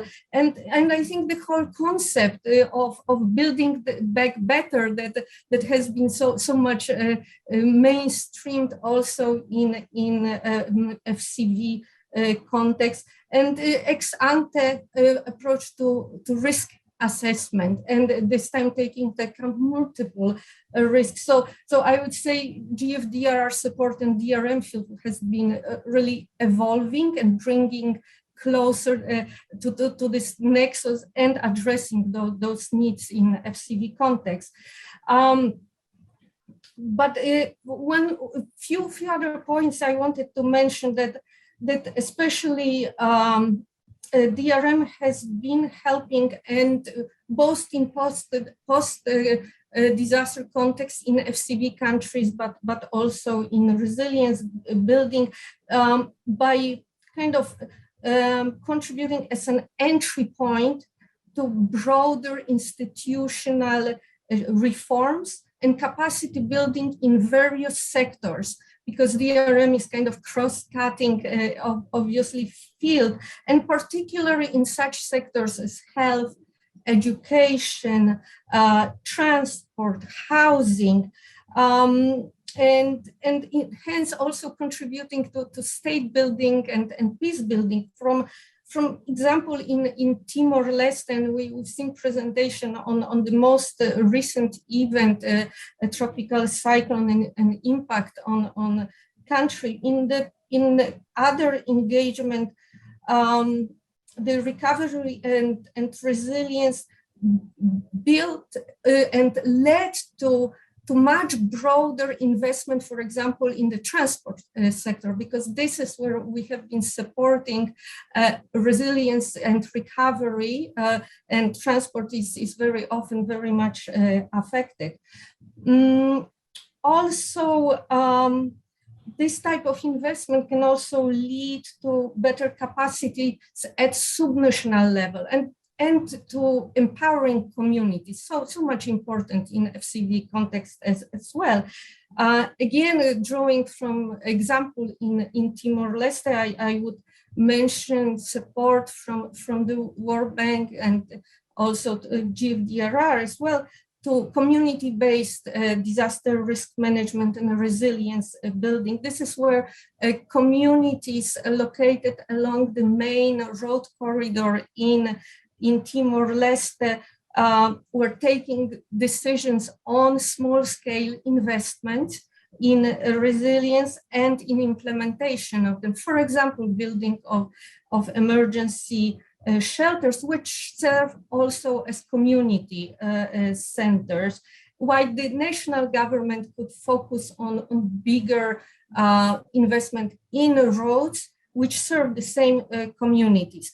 And just kind of the final observation and point is that, in FCV and fragile conflict, we really have to be also ready for sudden setbacks and deterioration of situation and often political unrest. We've seen it, unfortunately, in also recent years. And we know that work on resilience in this context, it's not linear. It's not with continuous progress. And I think it's other speakers also alluded to flexibility.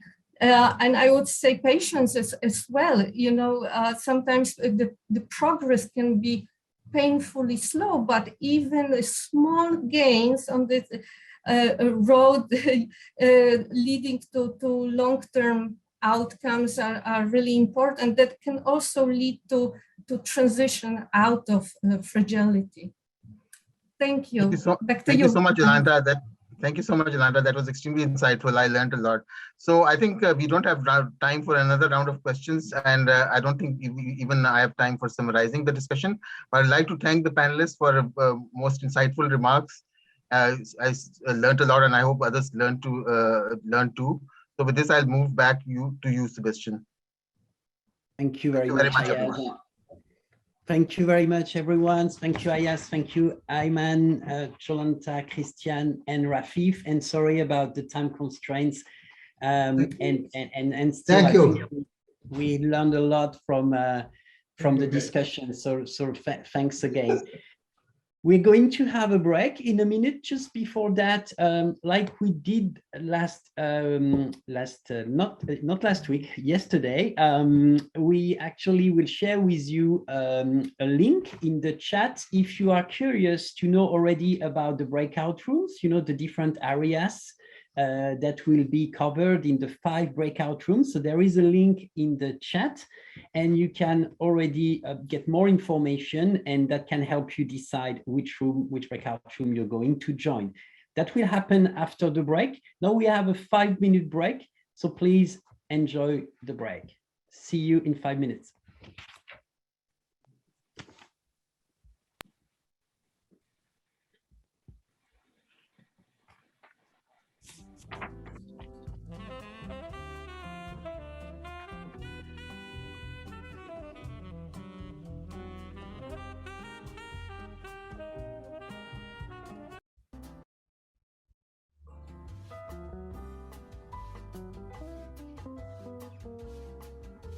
Welcome back, everyone.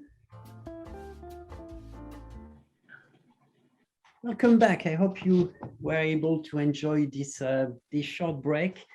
I'm sure you are all excited having a second round of breakout rooms like we did yesterday. But before we proceed, let me turn it over to Niels GFDR practice manager, so he can give us an overview of the specific GFDR areas you will learn more about today. Thanks, Sebastian. If you can just pull up the slide with the 5 areas. So we, as I mentioned yesterday, the intent of GFDRR, when we at a global level organize ourselves and focus on specific topics, is to try to generate better knowledge and better partnerships around these topics that enable us to offer or contribute with what might be stronger solutions in the context like the several of the ones that you have just heard about in the previous session. So today we have organized the breakout rooms around 5 of these areas, all of them related to, and you have heard a bit about all of them, a lot about a few of them earlier in the conversation today, and they are shown here on the slide. We have one conversation about disaster risk management, FCV nexus, another one on emergency preparedness and response, the third one on inclusive disaster risk management and gender equality, and a fourth one related to resilient infrastructure, and a fifth one related to safer schools. So these are all topics that are very important for many of the countries that we support, and where we have over the years been building a knowledge base and partnerships, and we hope to show you a glimpse of that together with some of our partners involved. So with that, Sebastian, back to you and out to the breakout rooms. Thanks. Thank you very much, Niels. Before sending you in the breakout rooms, let's look again, you know the process by heart now, but let's have a look quickly at a few slides that will clarify how it's going to work. So just like yesterday, one breakout room, one area. So Niels just mentioned them, and you have them on the slides, on the slide again. We'll have 35 minutes, just like yesterday, and that will include a presentation, a panel discussion, and a Q&A session. Like yesterday, you're free to choose which area you would like to learn more about today. Now, let's clarify again practically how it works. For those who were not here yesterday, so you will be prompted to join a room on a pop window on your screen. So you would select the room you want to join, and you will be automatically transported. So this button is really at the bottom of your screen on the Zoom window. So you have to expand the Zoom window if you don't see it. You have also the 3 dots. Sometimes if you click on the 3 dots, that expands the menu and you can't see this button, but this is really the button you need to click, and then you can join the room you want to join. If you make a mistake, you prefer a different room, you can always leave the room, and make sure you leave the room, you don't leave the meeting, otherwise you'll have to reconnect to the whole session. So you have this option as well. And anyway, we will support you if you have problems accessing the room. So we hope you get a lot from the discussion. Enjoy the breakout room.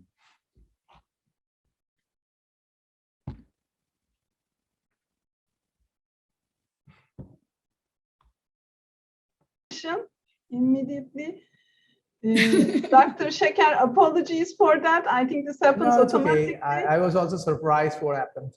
Yeah. Sebastian, can I take a minute to thank our external speaker? Yes, sure. Okay, Dr. Kuriakos, thank you so much for your excellent presentation. Obviously, a time that we can allocate for a breakout room is not enough to learn enough about Kerala's experience, and we would be very much interested to have you again in a larger, more relaxed setting for a question and answer session. We appreciate your time and thank you sincerely. Thank you. And Sebastian, I am afraid that I have to do the same. Yes, the session was cutting off as well. Yeah, I think. No, yeah, please I'm go very ahead. sorry you were interrupted, so please feel free to thank your guest, of course. Sebastian, I would like to also thank our external speakers. And again, time is very short, and I just want to welcome everyone. If you have follow-up questions, feel free to reach out to us, and then we will do our best to get back to you via emails after the partnership days. Thank you again. Thank you very much, Katie Peters. Yes, and this is. Thank you very much for your participation in our session, and we look forward to continue this partnership. All right, do we need, I mean, feel free, because we really don't want we had to interrupt, it seems like, but please make sure you can close properly if needed. So you have 1 or 2 minutes if you really want to. I think that's important.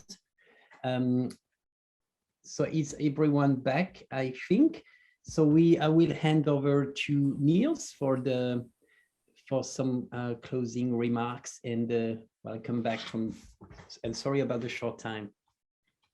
Thank you very much, Sebastian, and thanks to all of you for participating, and apologies at my end as well on again today being pulled back into a different part of cyberspace.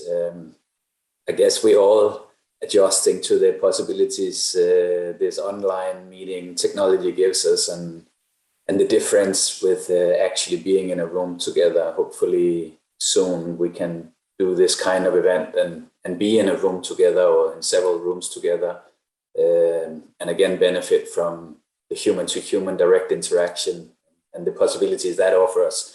But I do want to thank all of you for your participation today, and to those of you who also participated yesterday, of course, for that as well. This wraps up our second half day of the GFDRR Partnership Days. I hope you've gained a stronger insight into some of our work and increased maybe your appetite to partner and to work with us on this important agenda. Thanks again, all of you. In particular, I want to thank Sarah Charles for joining us today, this morning, and for your opening remarks. This is an exciting time for us at GFDRR. As Sama mentioned yesterday, GFDRR has been instrumental in influencing disaster risk management and climate resilience at the World Bank, and I think with other development partners as well. In a sense, we have, together with you, our partners, been able to create a multiplier effect that has mobilized large amounts of development financing for implementing disaster and climate risk management work in our beneficiary countries. If you would like to learn more about the impact that GFDRR is creating on the ground, please do check out our recently published annual report. It's on our GFDRR website, where you can find more inspiring result stories from around the world. And then just again to say thanks for participating. As I did say yesterday, our work is made possible only through our partnerships. We want to continue to hear from you and to strengthen our partnership with you. Together we can reach even more people and communities, and together with them, I think, build a more resilient world. Thanks a lot, everyone, and back to you, Sebastian. Thanks a lot, Niels, for your the wrap up. Really appreciated. Thanks a lot, everyone, for these 2 days. I feel very inspired, and I'm sure you are as well. We ran over a little bit, so sorry about that. Also sorry for those who were interrupted during the breakout sessions. That's of course the limitations of time, but we do really appreciate all the contribution, the discussions, the thanks to the presenters, thanks to the panelists.